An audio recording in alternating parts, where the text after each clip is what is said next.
Hello, I'm Scott Donovan with Lodestar Ultralight. In today's video, we'll be making a 3/4 length underquilt out of some leftover fabric and 5-ounce Climashield. I'm doing a 3/4 length underquilt because it's the length of fabric that I have left over from my top quilt I made several years ago. I'm using the 5-ounce Climashield because it'll give me a pretty decent temp rating for 3/4 length. I could have used 7.5 or 10-ounce Climashield like I did in my top quilt, but I figured that since I'd only be making it 3/4 length, it wouldn't make much sense, and I'll just save that height or really warm quilt for down in the near future. I've been hammock camping for 5 or 6 years now, and I've never used an underquilt, so we'll see what happens. I do have a cut sheet ready, and I'm going to be trying to implement some features I've seen on other high-end quilts like underground quilts, like a draft collar, stuff like that. So we'll just see what happens. First thing I'm going to do is cut my shell fabrics. These are each going to be cut to 46 inches by 53 inches. The insulation will also be cut to the same size. I'm going to start with the outer shell. This is made with green, I forget the exact name of the color. 1 ounce Hyper D. This is calendared.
Over here, I don't think you guys can really see that, but did that.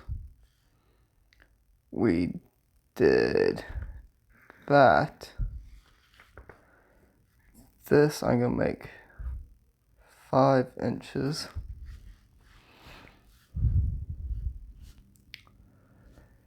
This I've actually decided say 46.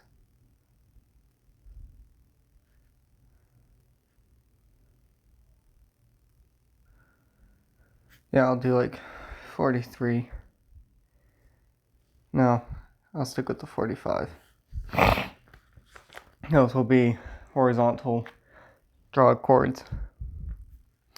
This one, 55. I'm gonna bring that back to 53. I'm gonna be doing a rolled hem on each side. That will pull it in a bit from each end.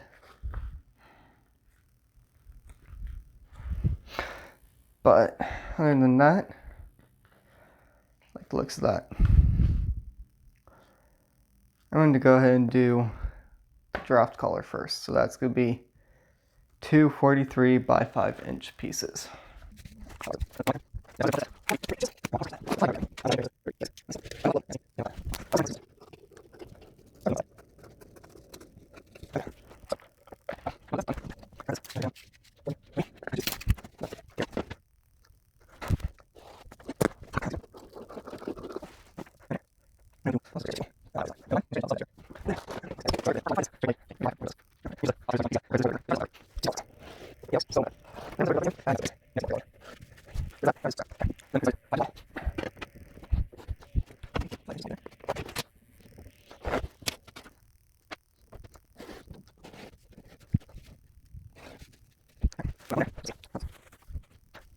This insulation here is wider than I thought it was going to be, but pull that all in like that there.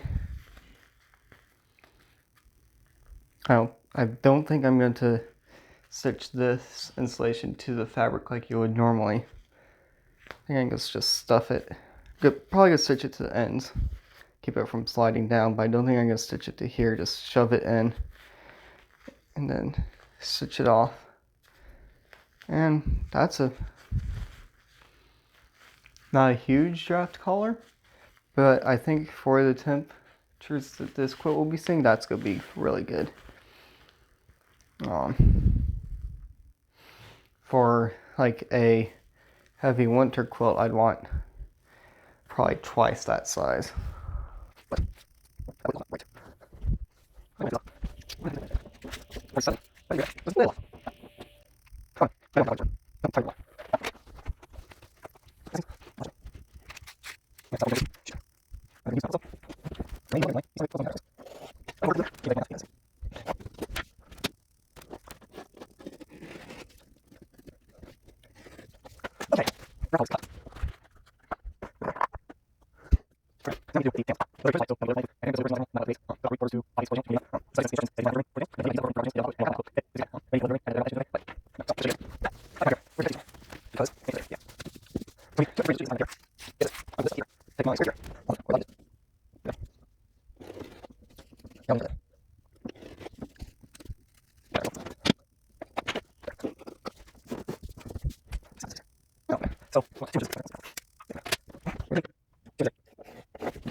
First thing I have to do is decide what color thread I want to use.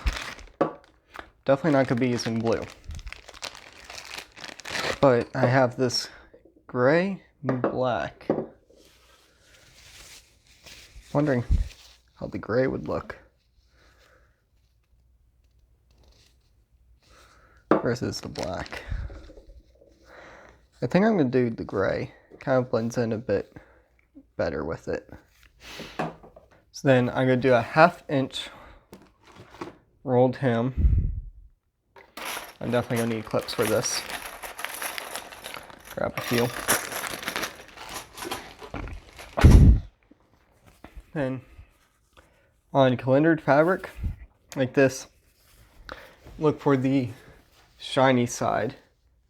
I don't know if it really shows up on the camera, but this side is shiny, this side's more dull, and the shiny side is the wrong side. So it's going to be what we want on the inside of the fabric. So we're going to do a 1/2 inch hem.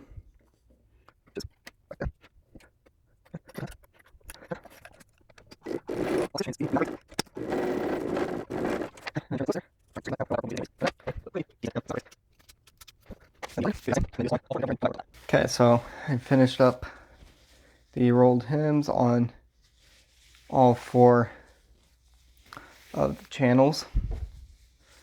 So up next, I'm going to make the draft collars. Here's everything for the draft collars. Set down.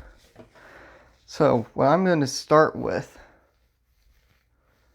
is actually sewing each of the ends.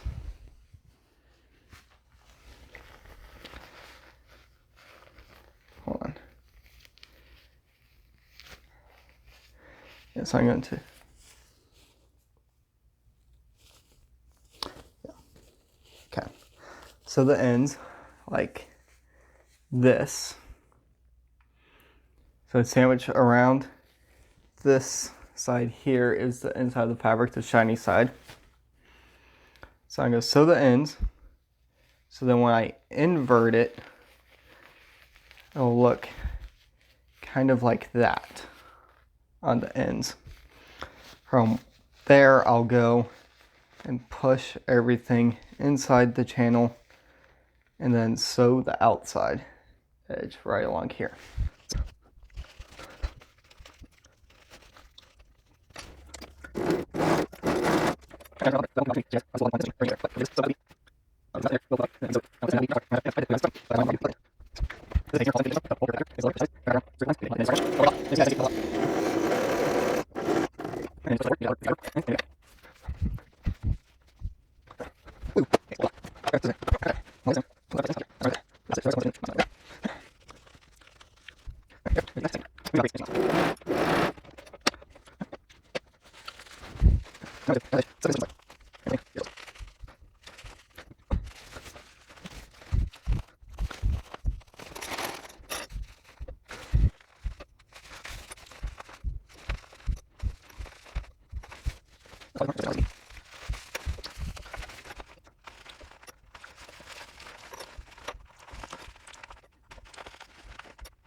That is the first draft collar.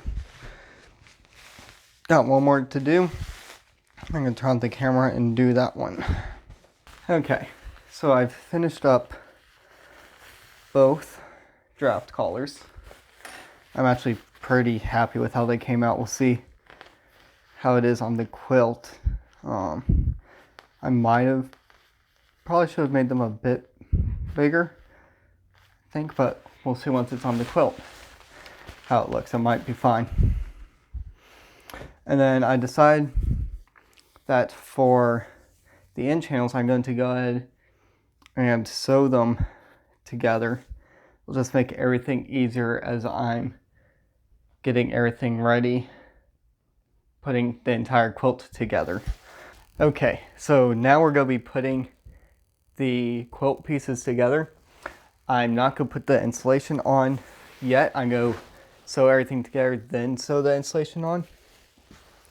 So what I'm going to want to do is find the wrong sides of the fabric, so the shiny sides, each one, then those each go to the outside. Okay.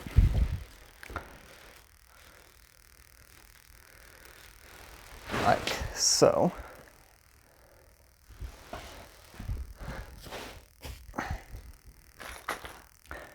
Then I'm going to take one of the draft collars. Okay, and just make sure that I put it on the right side. Yep. Lay it down closest to the black. One of the short channels, will be the next layer there. I'm going to come along with my clips and clip everything together.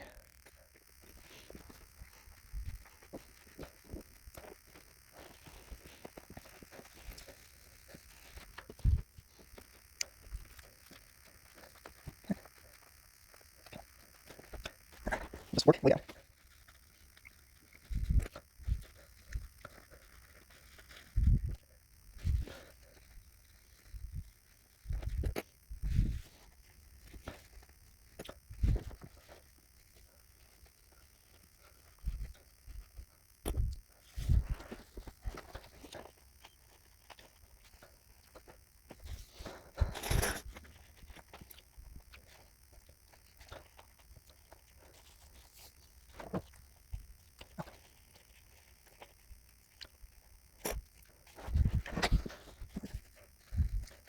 I'm going to these two ways separately, then go back and put them together.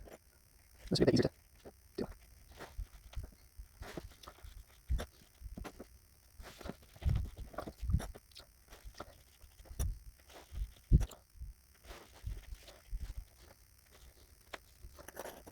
Yeah, that's definitely easier to do them separately, and then what I was really fighting with was the insulation on the draft collar trying to push itself away from everything else.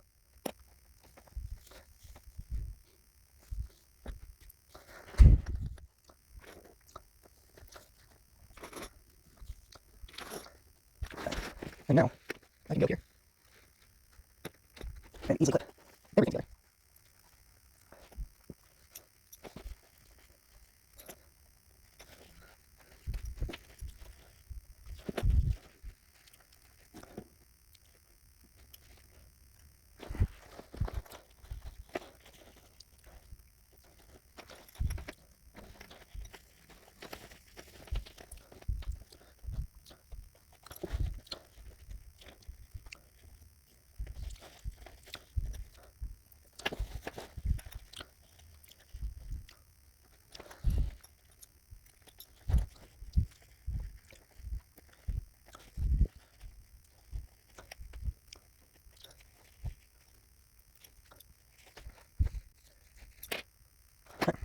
One thing I realized I forgot was the tension locks for a secondary suspension. So grab this one and bring it to me.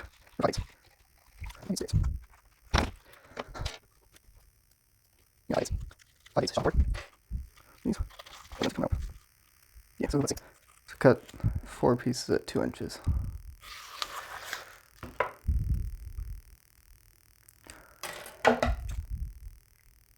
No, that was 1 inch. Let's get this right.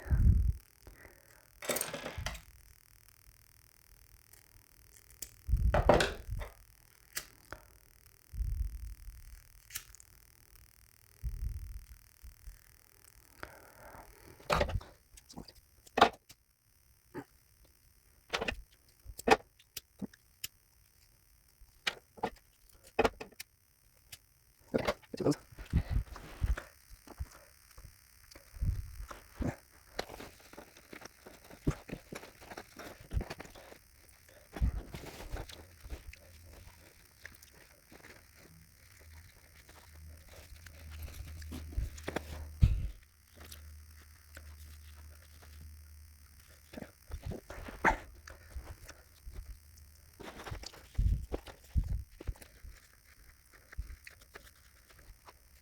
Okay, so that's one side done. Let's show you guys what it will look like once it's all sewn together.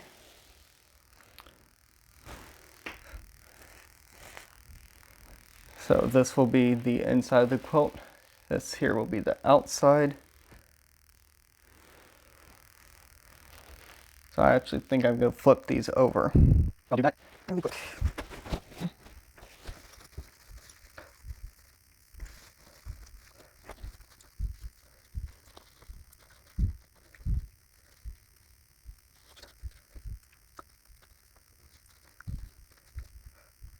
That's what I want to. Wait, that's the exact same.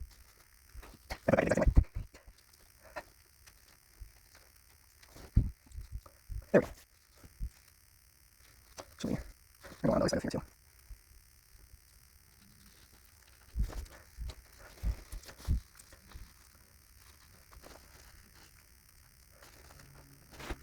Okay.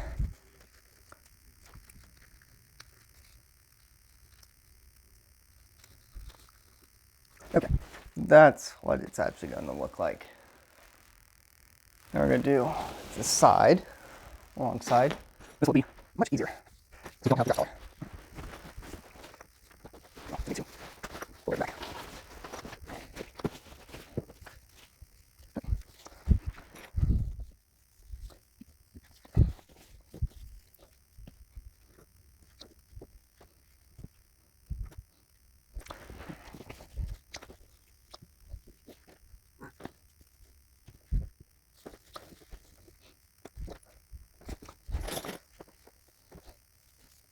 Oh, I've got everything all pinned up now.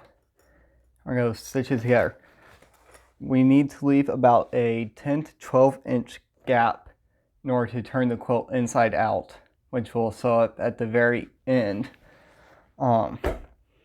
Usually you'd put that on an end, but since there's so much stuff going on with the draft color and the channels and everything, I decided I'm going to put it on the side. Should hopefully make it a bit easier when we're all done.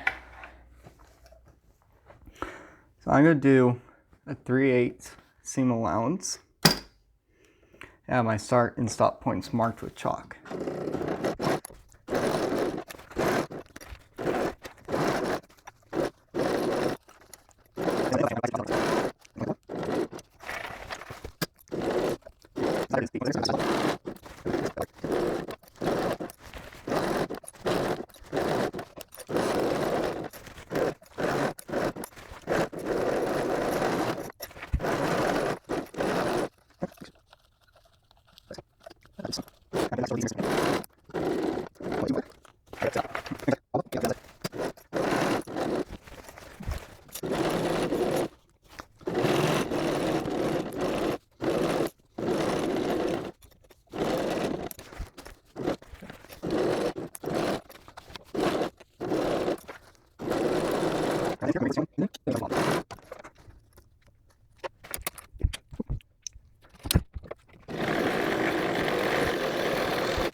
Now that we've got that all done, I'm actually going to turn it inside out now, look for any problems we may have, because those will be easier to fix now before we attach the insulation.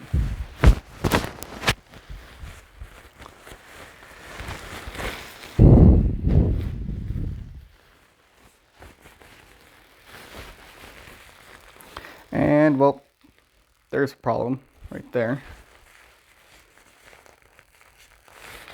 The draft collar isn't really attached over on this side here.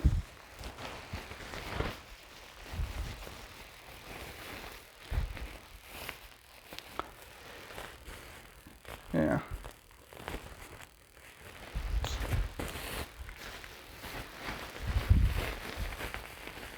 And even over on this side, it's not really attached.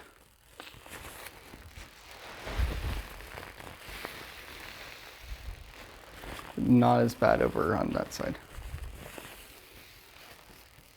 Nope. Oh yeah, that's the gap that's supposed to be there. Okay, I got that shell all fixed up. This end wasn't so bad, so I just left it. This end I actually pulled completely apart and then sewed each layer one by one, like how I pinned it. So I did the draft collar to the black, then over here I did these tabs to the green first, and then I did the channels onto the green, and then I sewed it all together. So it was a bit more work than going all the way down at once, but turned out much better, and is definitely what I would recommend and what I will be doing on future quilts.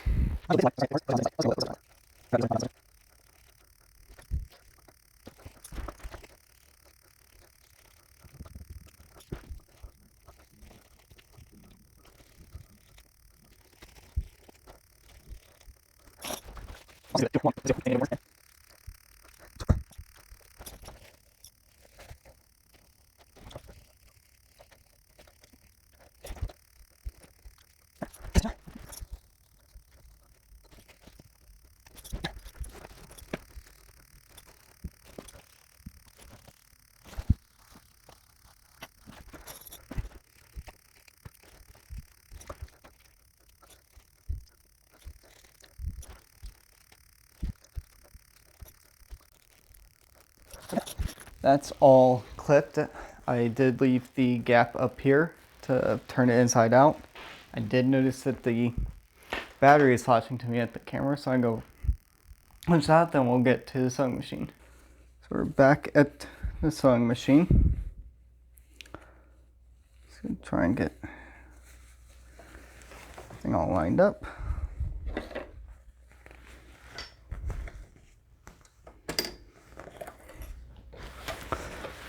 And we're just gonna sew all the way around just like before.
Okay, so we got that all sewn up. Now we just have to invert it.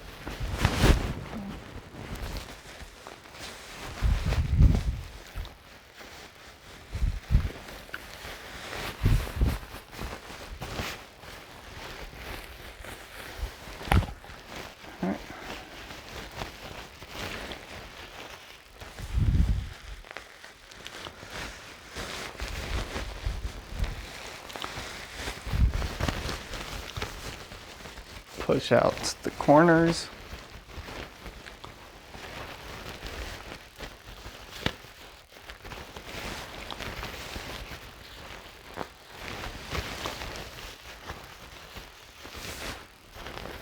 Okay.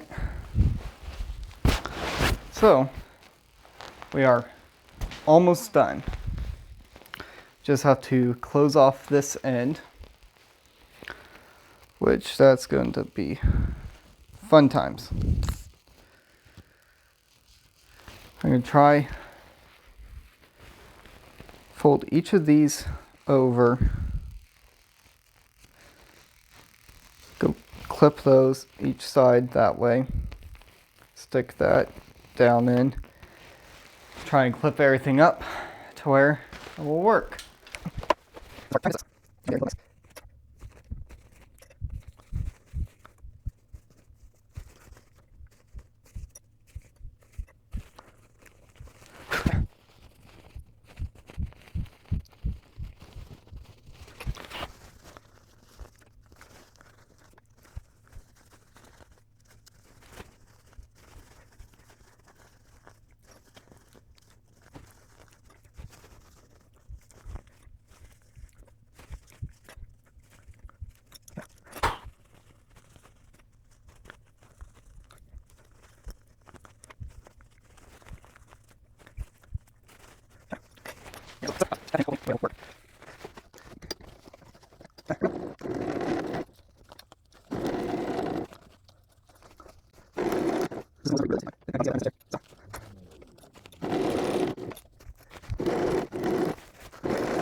I came into my room, hung my hammock up. This is definitely not to hang in. It's going off of a clothes rod and a hook in the ceiling. Easy. But hopefully it will allow us to fit it and figure out the length needed. I don't know if you can see her, but this puppy here, she's in love with chasing shadows. Kind of hope you can see her. So, we're going to start with the draw cords for the end channels. That's fairly easy to figure out. It just needs to be a bit longer than the channels. I'm going to use 3 30-second shock cord for this.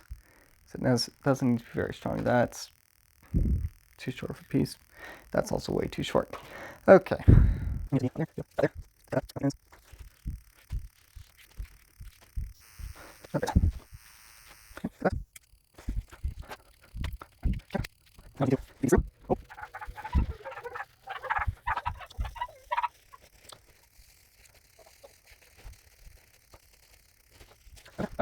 I'm going to be using the Posi Grip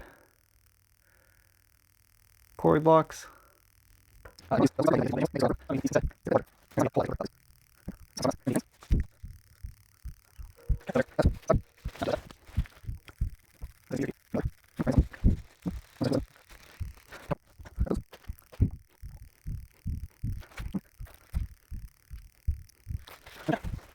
Could be using 1/8" shock cord for the suspension. I have 50 feet here, so more than enough.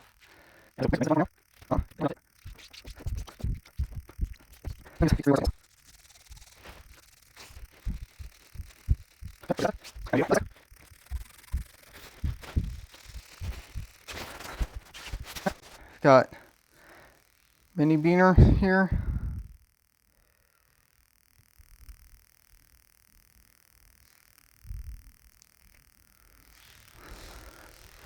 It's gonna go that end.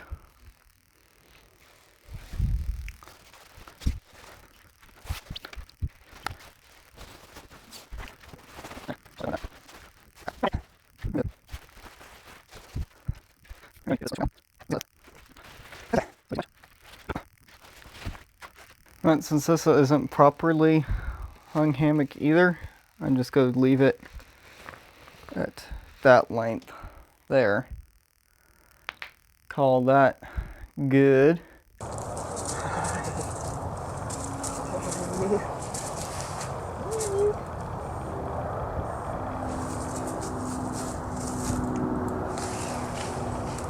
Okay, so it's been a couple days. I went ahead and set my hammock up outside so I could add the rest of the suspension. Unfortunately, it was dark by then. You could kind of see on the camera, but I also didn't have any audio on that recording. For some reason, I don't know what happened to it. So I'm out here now to finish up the video. You can see the underquilt here. There's definitely some things I would change the next time. I can tell you right now, it is definitely warmer. I can tell that just sitting here. It's still not adjusted properly. Probably need to pull it up a bit and slide it this way some more. But I'm pretty happy with it for a first attempt. Okay, so we're over here by where I sewed up that gap.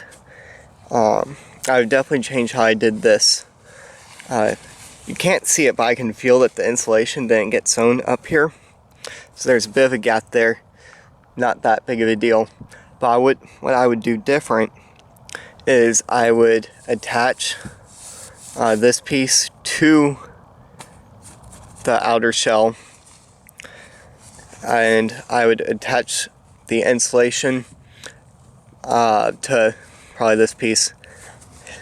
Kind of do a rolled hem over on the black side here, and then I'd sew it all together.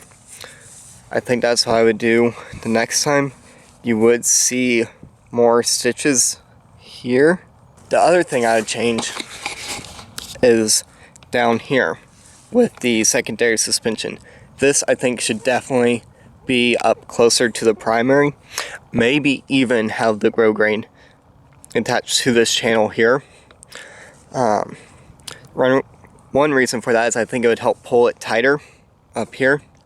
And then also when you're going to adjust it, sometimes I grab this draw cord, sometimes I grab this one. And that just kind of makes it a bit more difficult to adjust. I think having this up here and leaving this one down here would make things just a bit easier to adjust without grabbing the wrong thing. Up here with the mini beaners, I lark threaded the ends on just so that they don't, so it kind of stays centered on it. I did that over here too for the secondary suspension. Focus.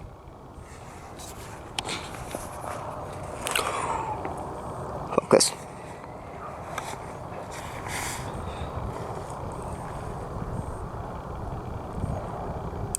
Well, I did on the secondary suspension. Then on the primary here, there's a cord lock so you can adjust it. So overall, I'm pretty happy with it. You can see the quilt hooks here. It's not bad. Definitely could do better the next time around. I probably will be making one for my dad, and on that one I think I have a better idea of how I'll do a tutorial for that. Final weight ended up being just over 16 ounces, I think it was. I think when I weighed it was like 16.2 ounces and the stuff sack was 1.8 ounces. So it's heavier than I was expecting. I was definitely expecting it to be under a pound, but that's not a huge deal. I think that's going to be it for this video. The next video, I'm going to be making a stuff sack for both of my quilts. I'm gonna do that. I got some really cheap fabric on sale from Joann's. It was ended up paying less than $2 a yard. So I'll use that to prototype with. I'm gonna make a giant stuff sack with the same size bottom as my pack here. Stuff the quilts in, see how much height they take, and then I'll be making a stuff sack out of either 0.5 or 0.8 ounce Dyneema. I think it's going to end up being 0.5 because that's what's in stock currently. So we'll be figuring out the size for the stuff sack, and then ordering the fabric and waiting on that. And that's going to end up being a dry bag type. And I'll leave some extra room in the top for clothes and stuff. So hopefully it will slide right down into the pack and be super easy.